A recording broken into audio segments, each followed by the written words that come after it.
জুলাইও অতিরিক্ত বিদ্যুৎ বিল, পোস্ট কিংবা প্রিপেইড সব গ্রাহকেরই আছে অভিযোগ। বিদ্যুৎ বিভাগ আটকে আছে অদৃশ্য ব্যক্তির ওপর দোষারোপে।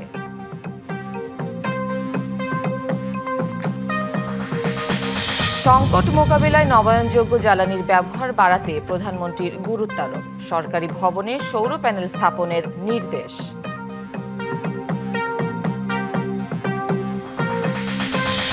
গুমের সর্বোচ্চ সাজা যাবজ্জীবন কারাদণ্ড, ১২০ দিনের মধ্যে তদন্ত ও বিচার।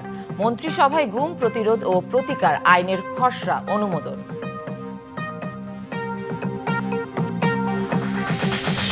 ২৪-এর ৩৫ জুলাই অসহযোগ আন্দোলনে উত্তাল দেশ। কারফিউ ভেঙে রাজপথে ছাত্র জনতার ঢল। উত্তাল পরিস্থিতিতেই ঘোষণা হয় মার্চ টু ঢাকা কর্মসূচি।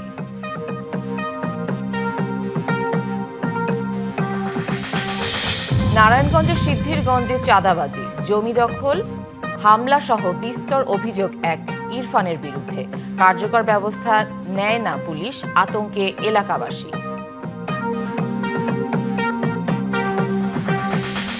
ভরা মৌসুমেও ইলিশ নেই চট্টগ্রামে। নদী আর সাগরে গিয়ে হতাশ জেলেরা। নিষিদ্ধ জালের ব্যবহারের এমন দশা, বলছেন সংশ্লিষ্টরা। বহু গ্রাহকের অভিযোগ, জুনের পর জুলাই মাসেও অস্বাভাবিক বেশি এসেছে বিদ্যুৎ বিল। তবে এমন অভিযোগকে কিছু ব্যক্তি বা গোষ্ঠীর অপপ্রচার বলে দাবি করছে বিদ্যুৎ বিভাগ।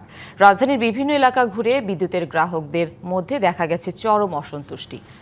পোস্ট পেইড কিংবা প্রিপেইড সব গ্রাহকেরই আছে বিল নিয়ে অভিযোগ। ভুক্তভোগীরা জানতে চান, দাম বাড়ানোর কারণেই এই বাড়তি বিল, নাকি এর আড়ালে আছে অন্য কিছু। কিন্তু গ্রাহকের সন্দেহ দূর করার বিশ্বাসযোগ্য উদ্যোগ না নিয়ে বিদ্যুৎ বিভাগ আটকে আছে অদৃশ্য ব্যক্তির ওপর দোষারোপে। মে মাসে বিলে ছিল ১৪০০ টাকা, আর জুন মাসে আসছে ২৭০০ টাকা। তো বিদ্যুৎ বিল বাড়ানোর কারণে এত টাকা আসার কথা নয়, এখানে কিছু একটা কারসাজি আছে। বিদ্যুৎ বিল নিয়ে এমন অভিযোগ রাজধানীর শান্তিবাগের গ্রাহকদের। কেউ কেউ বলছেন, মে মাসে যেখানে বিল ছিল ১৫,৭০০ টাকা, জুনে তা হয়েছে ২৬,০০০ টাকা। এক বছর আগে তো অনেক কম ছিল, ৮০০ টাকা, আর এখন তো ৪,৫০০, ৫,০০০-এর কাছাকাছিও চলে গেছে। গত ৬ মাসে সর্বোচ্চ বিল আসছে ১৫-১৬,০০০ টাকা মাদার মিটার। এই মাসে হঠাৎ করে আসছে ২৬,০০০ সামথিং। ইঞ্জিনিয়ার সে বললো যে জুলাই মাসে ঠিক, পরের মাসে ঠিক হয়ে যাবে। তো কেন এই কথাটা বললাম? আমি বললাম, তাহলে কেন এই কথাটা বললেন যে ঠিক হয়ে যাবে? তার মানে এই মাসে আপনারা বেশি দিচ্ছেন? না, আমাদের বিল ঠিক আছে। ওদের কথার মধ্যে কিন্তু চোরামি আছে। শুধু রাজধানীতেই নয়, বিভিন্ন জেলাতেও একই ধরনের অভিযোগ পাওয়া যাচ্ছে।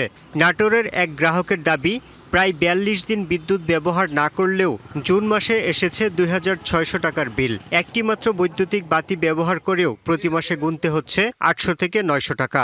আছে এমন অভিযোগও। ৪২ দিন কোনো বাতি জ্বলেনি, কিন্তু এই মাসে ২৬০০ টাকা বিল এসে। বিল আসে ৫০০, ৫৫০, হাইস্ট ৬০০। গত মাসে বিল আমার এক চান্সে ১২০০ কয়েক টাকা আসে। বাগেরহাটেও একই চিত্র। কারো কারো ৬৭০ টাকার বিল এক মাসের ব্যবধানে বেড়ে হয়েছে ১২০০ টাকারও বেশি। ৬৭০ টাকা, ৬৪০ টাকা এইভাবে আমার কারেন্ট বিল আসতেছিল। হঠাৎ এ মাসে দেখি যে ১২৬৩ টাকা বিল আসছে। শুধু জুন নয়, জুলাই মাসেও অস্বাভাবিক বিল আসছে। পোস্ট পেইডই নয়, প্রিপেড মিটার ব্যবহারকারীদেরও একই অভিযোগ। সামাজিক যোগাযোগ মাধ্যমেও অতিরিক্ত বিল নিয়ে ক্ষোভ জানিয়েছেন অনেকে। জুলাই মাসের বিদ্যুৎ বিল এসেছে ১৭০০ টাকা, যা বিলম্ব সহ ১৭০৬ টাকা, যা পূর্ববর্তী মাসের বিদ্যুৎ বিলের থেকে প্রায় ৪ গুণ বেশি। এই ঘটনাটি শুধু আমার সাথেই ঘটেনি, আমাদের গ্রামের প্রায় ৯০% মানুষের সাথে ঘটেছে। জুন মাসে সরকার ইউনিটের রেট বাড়াইছে, তো সেই হিসাবে আমাদের ৪,০০০ টাকা প্লাস চলে আসছে। সেটা নিয়ে আমরা প্রতিবাদ জানিয়েছিলাম। তো আমাদেরকে আশ্বস্ত করা হয়েছিল, আমরা দেখলাম সেই জুলাইতে আমাদের বিলটা বেশি। আগে আসতো ১৮০০, ২,০০০ টাকা, ১৭০০ টাকা ইয়ের ভিতরে, এখন ৩,০০০ টাকার নিচে না। এই মাসেও আমার ৩৩০০ টাকা বিল আইছে। জুন মাসে তড়িঘড়ি করেই গ্রাহক পর্যায়ে বিদ্যুতের দাম ১৭ থেকে ১৮% বাড়ানো হয়। তবে গ্রাহকদের অভিযোগ, দাম যতটা বেড়েছে, বিল বেড়েছে তার চেয়েও অনেক বেশি। জুন মাসে এরকম একটা বিল আসে, এতে করে মানুষের ভোগান্তিতে পড়তে হয়। বিশ্লেষকরা বলছেন, নিজেদের ভুলের দায় গ্রাহকদের উপর চাপাচ্ছেন বিদ্যুৎ বিভাগের কর্মকর্তারা। বিলিং ব্যবস্থায় স্বচ্ছতা ও জবাবদিহি নিশ্চিতে জোর দিচ্ছেন তারা। সরকারি যেসব প্রতিষ্ঠান এগুলোর সঙ্গে জড়িত, তারা তো আসলে অলিগার্ক শ্রেণীতে পরিণত হয়ে গেছে। এ খাত লুণ্ঠনের মূলক খাতে পরিণত করতে তারা বাহিনী হিসেবে কাজ করেছে। বাংলাদেশ এনার্জি রেগুলেটরি কমিশনের দায়িত্বই হচ্ছে 22-এর জ ধারায় যে তারা সরকারকে প্রয়োজনে পরামর্শ দেবে। তারা কোনো সংকটে, কোনো সমস্যায় তারা কি কোনো সমাধান উল্লেখ করে সরকারের কাছে পরামর্শ দিয়েছে? তারা বসে বসে বেতন খাচ্ছে এবং এই সেক্টরে চুরি দাঁড়ি হচ্ছে। বিদ্যুতের অস্বাভাবিক বিল নিয়ে গ্রাহকের এমন অভিযোগের বিষয়ে বক্তব্য জানতে চাইলে বিদ্যুৎ বিভাগের দাবি এটি কিছু ব্যক্তি বা গোষ্ঠীর অপপ্রচার। Yusuf Rana, DBC news, Dhaka. জ্বালানি সংকট মোকাবেলা এবং নবায়নযোগ্য জ্বালানির ব্যবহার বাড়াতে 3টি গুরুত্বপূর্ণ নির্দেশনা দিয়েছেন প্রধানমন্ত্রী তারেক রহমান। সোমবার সচিবালয়ে মন্ত্রিপরিষদ বিভাগের প্রধানমন্ত্রীর কার্যালয়ে সৌর বিদ্যুৎ সংক্রান্ত এক সভায় এসব নির্দেশনা দেন প্রধানমন্ত্রী। সে অনুযায়ী গুরুত্বপূর্ণ সরকারি ভবনগুলোতে পর্যায়ক্রমে সৌর প্যানেল স্থাপন করা হবে। পাশাপাশি দেশে সোলার ইনভার্টার উৎপাদনে ব্যবহৃত কাঁচামাল আমদানিতে সরকারি সহায়তা দেয়া হবে। এছাড়া সাধারণ মানুষের জন্য সৌর বিদ্যুৎ সাশ্রয়ী, সহজলভ্য ও লাভজনক করে তুলতে একটি কার্যকর অর্থনৈতিক মডেল প্রণয়নের নির্দেশনা দেন প্রধানমন্ত্রী। সভায় প্রধানমন্ত্রী আরও বলেন, সরকারি ভবনে সৌর বিদ্যুতের ব্যবহার শুরু হলে সাধারণ মানুষের মধ্যে এর প্রযুক্তি ব্যবহারে আগ্রহ বাড়বে। গুমের সর্বোচ্চ সাজা যাবজ্জীবন ও সর্বোচ্চ 120 দিনের মধ্যে বিচারের বিধান করে গুম প্রতিরোধ ও প্রতিকার আইন 2026-এর খসড়ার অনুমোদন দিয়েছে মন্ত্রিসভা। নতুন আইনে গুমকে স্বতন্ত্র, আমলযোগ্য, জামিন ও আপোষ অযোগ্য ফৌজদারি অপরাধ হিসেবে চিহ্নিত করা হয়েছে। সোমবার সচিবালয়ে প্রধানমন্ত্রী তারেক রহমানের সভাপতিত্বে মন্ত্রিসভার বৈঠকে এই আইনের খসড়া অনুমোদন করা হয়েছে। বৈঠকের পর মন্ত্রিপরিষদ বিভাগের এক সংবাদ বিজ্ঞপ্তিতে এ তথ্য জানানো হয়। গুমের ফলে মৃত্যু ঘটলে, মরদেহ পাওয়া গেলে বা 5 বছর পরও সংশ্লিষ্ট ব্যক্তিকে উদ্ধার করা না গেলে মৃত্যুদণ্ড বা যাবজ্জীবন কারাদণ্ডের পাশাপাশি সর্বোচ্চ 1 কোটি টাকা অর্থদণ্ডের বিধান রাখা হয়েছে। এছাড়া আদালতের মাধ্যমে তল্লাশি পরোয়ানা জারি, অভিযুক্তের অনুপস্থিতিতে বিচার, ডিজিটাল সাক্ষ্য গ্রহণ এবং সাক্ষী, অভিযোগকারী ও ভুক্তভোগী নিরাপত্তা নিশ্চিত করার বিধান যুক্ত করা হয়েছে। শেখ হাসিনার পতনের ঠিক একদিন আগে বেপরোয়া হয়ে ওঠে আইন শৃঙ্খলা রক্ষাকারী বাহিনী। এদিন আন্দোলনকারীদের ওপর গুলি না করার নির্দেশনা চেয়ে করা রিটও খারিজ করে দেয়া হয়। ফলে 4 আগস্ট সাধারণ শিক্ষার্থীদের মারতে থাকে বিভিন্ন বাহিনী। এদিন ঘোষণা দিয়ে অস্ত্র হাতে মাঠে নামে সরকারি দল আওয়ামী লীগ। দলটির সহযোগী যুবলীগ ও ছাত্রলীগের নেতাকর্মীরা। দেশ পরিণত হয় এক যুদ্ধক্ষেত্রে, প্রাণ হারান শতাধিক। উত্তাল পরিস্থিতিতেই ঘোষণা হয় মার্চ টু ঢাকা কর্মসূচি।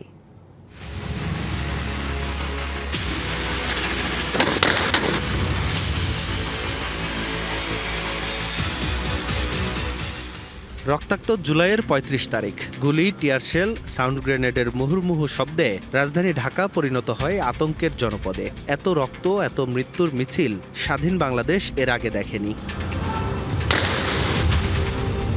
সরকার পতনের এক দফা দাবিতে চলছে অসহযোগ আন্দোলন। শেখ হাসিনা সরকারের পতন তখন সময়ের অপেক্ষা মাত্র। তবে শেষ রক্ষায় মরিয়া প্রতিপক্ষ। বর্বর হামলা, গুলিতে মৃত্যু হয় শতাধিক আর আহত হন হাজার হাজার। এদিন আদালতে বিক্ষোভকারীদের ওপর গুলি না করার নির্দেশনা চেয়ে করা রিট খারিজ হয়। ঘোষণা আসে কঠোর কারফিউর। সকাল থেকেই যাত্রাবাড়ি, রামপুরা, উত্তরা, বাড্ডা, শাহবাগ, বাংলা মোটর ও ধানমন্ডি সহ রাজধানী পরিণত হয় সংঘর্ষের জনপদে। এ সময় ক্ষুব্ধ আন্দোলনকারীরা বিচ্ছিন্নভাবে ভাঙচুর চালায় বিভিন্ন সরকারি স্থাপনায়। হাসপাতালগুলোতে তখন বইছে রক্তের স্রোত। বিক্ষুব্ধদের চিকিৎসা দিতে চিকিৎসক, নার্সদের তখন নাভিশ্বাস অবস্থা। আন্দোলনের ঢেউ ছড়িয়ে পড়ে চট্টগ্রাম সহ সারা দেশে। উত্তপ্ত পরিস্থিতির মধ্যেই সমন্বয়করা ঘোষণা দেন ৬-৯ মার্চ টু ঢাকা হবে ৫ই আগস্ট। ৬ তারিখে ঘোষণা দেওয়ার পরে কিন্তু আমরা ইনস্ট্যান্ট রাতে সিদ্ধান্ত নিলাম ৫ তারিখে আমরা লং মার্চ কর্মসূচি দিব। কারণ এই ফ্যাসিস্ট সরকারকে আমরা কোনো সুযোগ দিই নাই। যদি আমরা ওই সময় যদি ৬ তারিখে করতাম, তার একটা সুযোগ পেয়ে যেত। তো সেক্ষেত্রে ম্যাসাক্কারটা আরও বেশি হতে পারত। ৫ই আগস্ট সারা দেশের মুক্তিকামী জনতাকে ঢাকার উদ্দেশ্যে রওনা হওয়ার জন্য আমরা আহ্বান জানাচ্ছি। তখন ক্ষমতা টেকানোর শেষ চেষ্টায় সব মন্ত্রী, প্রতিমন্ত্রী আর আইন শৃঙ্খলা বাহিনীর প্রধানদের সঙ্গে বৈঠকে বসেন প্রধানমন্ত্রী শেখ হাসিনা। পুরো পরিস্থিতি চলে গেছে সরকারের নিয়ন্ত্রণের বাইরে। পেটোয়া বাহিনীর মারমুখী ভূমিকাও রাজপথ থেকে সরাতে পারছে না আন্দোলনকারীদের। এদিন একাদশ শ্রেণীর ছাত্র গোলাম নাফিজকে ফার্মগেট এলাকায় গুলি করে হত্যা করে পুলিশ। রিকশায় রক্তাক্ত দেহ নিয়ে হাসপাতালে ছুটে চলা ছবি ভাইরাল হলে ক্ষোভে ফেটে পড়ে নেটিজেনরা। বন্ধ করে দেয়া হয় ইন্টারনেট, জারি হয় কারফিউ, ঘোষণা হয় 3 দিনের সাধারণ ছুটি। অন্যদিকে ঢাকা মেডিকেল থেকে নিহতদের মরদেহ নিয়ে শহীদ মিনারে অবস্থান নেন আন্দোলনকারীরা। আন্দোলনে একাত্মতা ঘোষণা করেন বিএনপি মহাসচিব মির্জা ফখরুল ইসলাম আলমগীর। বিএনপি অঙ্গ সহযোগী সংগঠনের সমস্ত নেতা কর্মী সমর্থক শুভরাত্মীদের প্রতি রাজপথে নেমে এসে অসহযোগ আন্দোলন সফল করার আহ্বান জানান। যার বিপরীতে আন্দোলনকারীদের প্রতিহত করতে মাঠে থাকার ঘোষণা দেন আওয়ামী লীগের কেন্দ্রীয় নেতারা। আমাদের শেষ রক্তবিন্দু থাকতে সন্ত্রাস ও নৈরাজ্য সৃষ্টিকারীদের আস্ফালন আমরা সহ্য করব না। এদিন সশস্ত্র বাহিনীকে ছাত্র জনতার বিপরীতে না দাঁড়ানোর আহ্বান জানান সাবেক সেনা কর্মকর্তারা। 4 আগস্ট আন্দোলনের 35 জুলাইয়ের সেই রক্তাক্ত দিনেই যেন স্পষ্ট হয়ে যায় চূড়ান্ত পরিণতির দিকে এগিয়ে যাচ্ছে বাংলাদেশ। আর মার্চ টু ঢাকার ঘোষণাই হয়ে ওঠে ইতিহাস বদলে দেয়া এক নতুন অধ্যায়ের সূচনা। আঞ্জাম খালেক, ডিবিসি নিউজ, ঢাকা। রংপুরে বেগম রোকেয়া বিশ্ববিদ্যালয়ে জুলাই অভ্যুত্থান উপলক্ষে আয়োজিত প্রদর্শনীকে কেন্দ্র করে ছাত্রদল ও ছাত্র শিবিরের মধ্যে ধাওয়া পাল্টা ধাওয়ায় 25 জন আহত হয়েছেন। সোমবার রাতে বিশ্ববিদ্যালয়ের স্বাধীনতা স্মারক মাঠে জুলুমের বিরুদ্ধে জুলাই শীর্ষক প্রদর্শনী চলাকালে এই ঘটনা ঘটে। ছাত্র শিবিরের অভিযোগ, প্রদর্শনীতে থাকা ব্যানারটিতে যুদ্ধাপরাধের অভিযোগে দণ্ডিত জামায়াতের 5 নেতা এবং বিএনপির 1 নেতাকে বিচারিক হত্যাকাণ্ডের শিকার হিসেবে উল্লেখ করা হয়। ছাত্রদলের নেতাকর্মীরা এ ব্যানার সরিয়ে নেয়ার দাবি জানালে বাকবিতণ্ডা শুরু হয়, যা পরে সংঘর্ষে রূপ নেয়। পরে ছাত্রদলের নেতাকর্মীরা ঘটনাস্থল ত্যাগ করলে পরিস্থিতি কিছুটা শান্ত হয়। বিশ্ববিদ্যালয়ের প্রশাসন জানিয়েছে পরিস্থিতি বর্তমানে নিয়ন্ত্রণে রয়েছে। শান্ত প্রসিডিউরে না গিয়ে সরাসরি এসে চেয়ার ভাঙচুর করে, এখানে এসে আমাদের কিছু ভাইদেরকে তাৎক্ষণিকভাবে তারা আহত করে। যখনই প্রক্টর এখানে আসছে ওরা আমাদের উপর অতর্কিতভাবে ইট পাটকেল মারা শুরু করছে। জুলাই স্মৃতি গণ অভ্যুত্থানকে অক্ষুণ্ণ রেখে তারা সবাই একমত হয়েছেন। আমরা আর কখনোই এই দুই সংগঠনের পক্ষ থেকে কেউ যদি কখনো কোনো কাজে লিপ্ত থাকে সেটা তারা সাংগঠনিকভাবে তারা ব্যবস্থা নেবে। কিশোরগঞ্জে হাইওয়ে পুলিশের পিকআপ ভ্যানের ওপর ট্রাক উঠে গেলে ঘটনাস্থলে নিহত হন এক পুলিশ কনস্টেবল। মঙ্গলবার রাতে ভৈরব কিশোরগঞ্জ আঞ্চলিক সড়কের কুলিয়াচর উপজেলার দারিয়াকান্দি বাস স্ট্যান্ড এলাকায় এই দুর্ঘটনা ঘটে। নিহতের নাম পারভেজ মিয়া। তিনি ভৈরব হাইওয়ে থানায় কর্মরত ছিলেন। পুলিশ জানায় সিএনজি দুর্ঘটনার খবর পেয়ে উদ্ধারে যায় ভৈরব হাইওয়ে পুলিশের একটি দল। যাওয়ার পথে গাড়িটি সড়কের পাশে থামিয়ে হাওয়া দেয়া হচ্ছিল। এ সময় পেছন দিক থেকে মালবাহী একটি ট্রাক পুলিশের পিকআপটির ওপর এসে উল্টে পড়ে। এতে পিকআপের ভেতরে থাকা পারভেজ চাপা পড়ে ঘটনাস্থলেই মারা যান। নারায়ণগঞ্জের সিদ্ধিরগঞ্জে ইরফান ভুইয়া নামে এক ব্যক্তির বিরুদ্ধে চাঁদাবাজি, জমি দখল ও সন্ত্রাসী কর্মকাণ্ডের অভিযোগ তুলেছেন এলাকাবাসী। পুলিশের তথ্য অনুযায়ী সিদ্ধিরগঞ্জ ও সোনারগাঁও থানায় তার বিরুদ্ধে চাঁদাবাজি সহ একাধিক মামলা আছে। এলাকাবাসী বলছেন, এসব অভিযোগের পরও কার্যকর ব্যবস্থা না নেয় আতঙ্কে দিন কাটছে তাদের। তবে সব অভিযোগ অস্বীকার করছেন ইরফান ভুইয়া।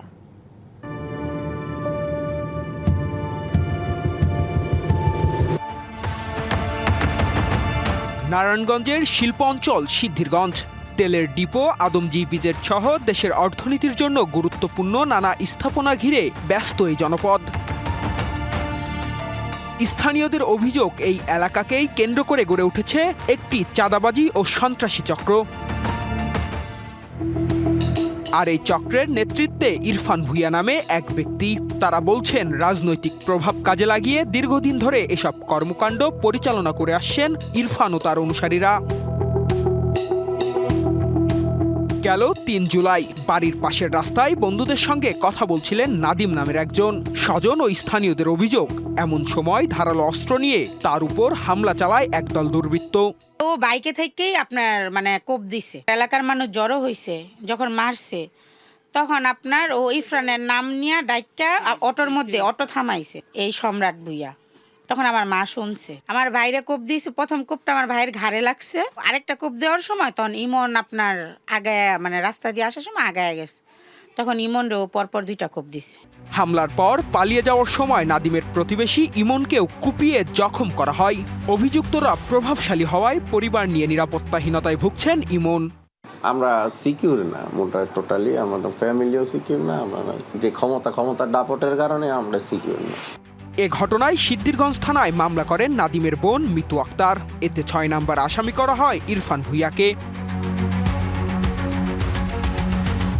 স্থানীয় ব্যবসায়ী ও বাসিন্দাদের অভিযোগ, সিদ্ধিরগঞ্জের বিভিন্ন এলাকায় দীর্ঘদিন ধরে দোকানপাট ও ব্যবসা প্রতিষ্ঠান থেকে নিয়মিত চাঁদা দাবি করা হয়। কেউ চাঁদা দিতে অস্বীকৃতি জানালে হুমকি, হামলা, এমনকি বন্ধ করে দেওয়া হয় ব্যবসা। ইরফান বলতে স্যার লোকদা বলতেছে তুমি তেল, আমার দোকান আছে, দোকানে তেল বিক্রি দাও। আমি না, এটা সম্ভব না, তেল না দিলে তুই 2 লাখ দিয়ে দেবো। 2 লাখ টাকা চাঁদা দিয়েছে সাকিব, শ্যামল, গনি, ওকে গ্রুপ আছে, ভয়ঙ্কর গ্রুপ। আমার বাসায় শুধু হামতা করে গেছে, মোবাইলে হুমকি দেবে করছে, তুই টাকা না 2 লাখ টাকা না দেস তাহলে তুই গাড়ি চালাতে যেত না। লাস্টে 2 লাখ টাকা দিতে বাধ্য হয়েছে। এখন আমি টাকা দিই, এখন বলতে আমি ওর চাঁদা দিয়ে আমি গাড়ি চালাতে হয়।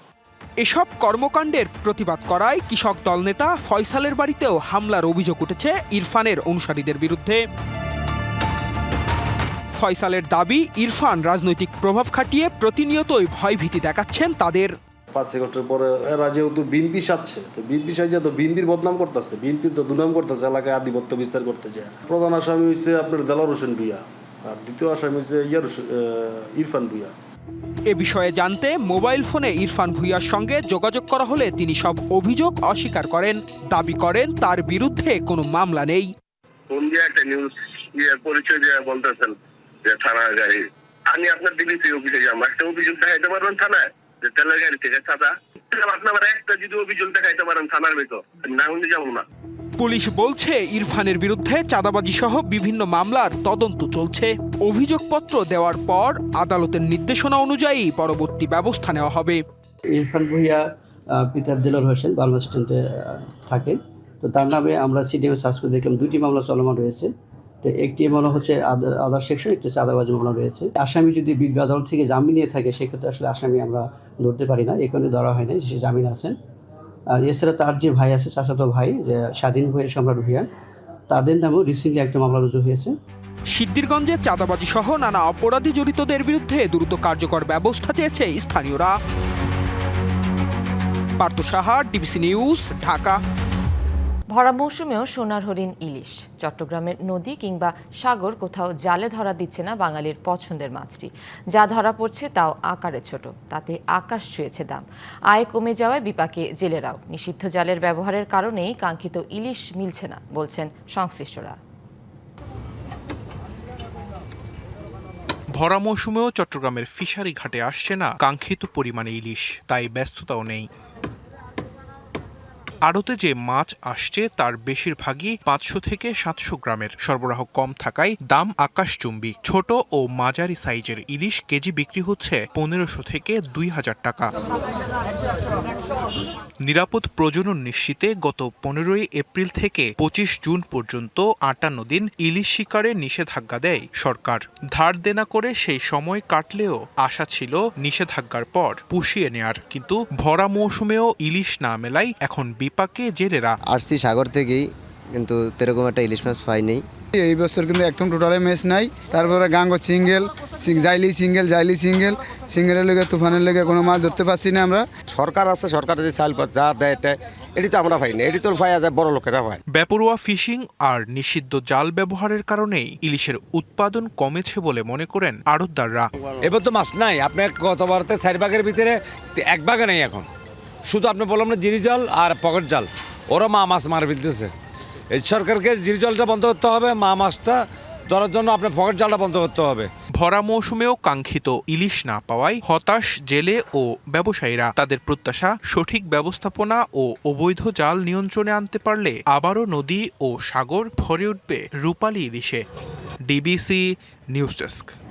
জেনজি আন্দোলনের পর ভোটের মাঠে বড় হার দেখল বিজেপি। ভারতের 3টি রাজ্যে অনুষ্ঠিত বিধানসভা উপনির্বাচনের ফল প্রকাশে 2টি আসনে বড় ধাক্কা খেয়েছে ক্ষমতাসীন বিজেপি।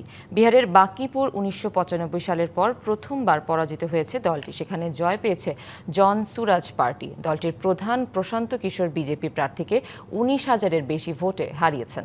মধ্যপ্রদেশের দাতিয়াতে জয় পেয়েছে কংগ্রেস। তবে গুজরাটের মাঞ্জলপুর আসনে বড় ব্যবধানে জয় ধরে রেখেছে বিজেপি।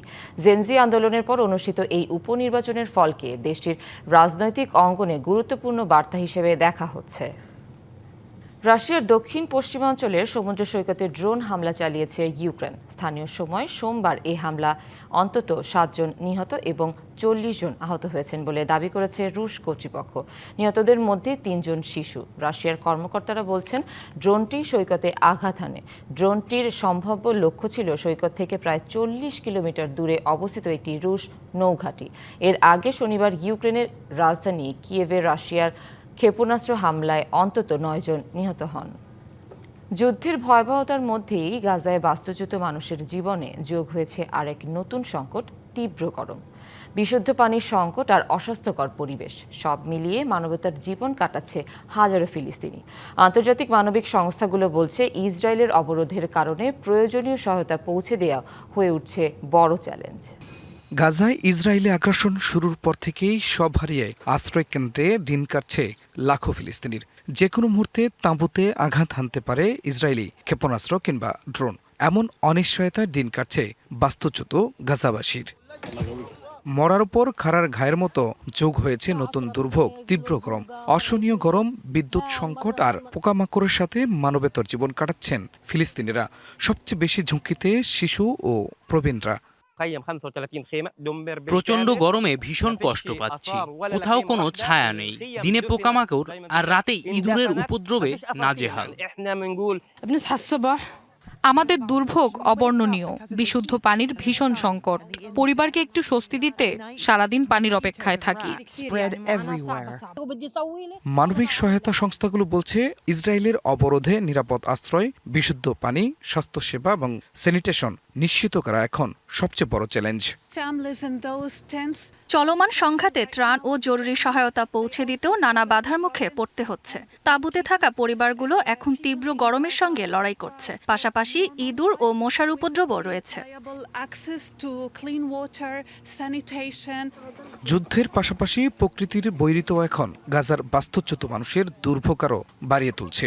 মৌলিক চাহিদা পূরণ এবং মানবিক সহায়তা জোরদারের আহ্বান আন্তর্জাতিক সংস্থাগুলোর। খান মোহাম্মদ মুকুল, ডিবিসি নিউজ ডেস্ক। সংবাদ এই ছিল এখনকার মতো। ডিবিসি নিউজের সংবাদগুলো পড়তে ভিজিট করুন dbcnews.tv আর ভিজিট করুন ডিবিসি নিউজের ফেসবুক পেজ এবং ইউটিউব চ্যানেল। সাথেই থাকুন।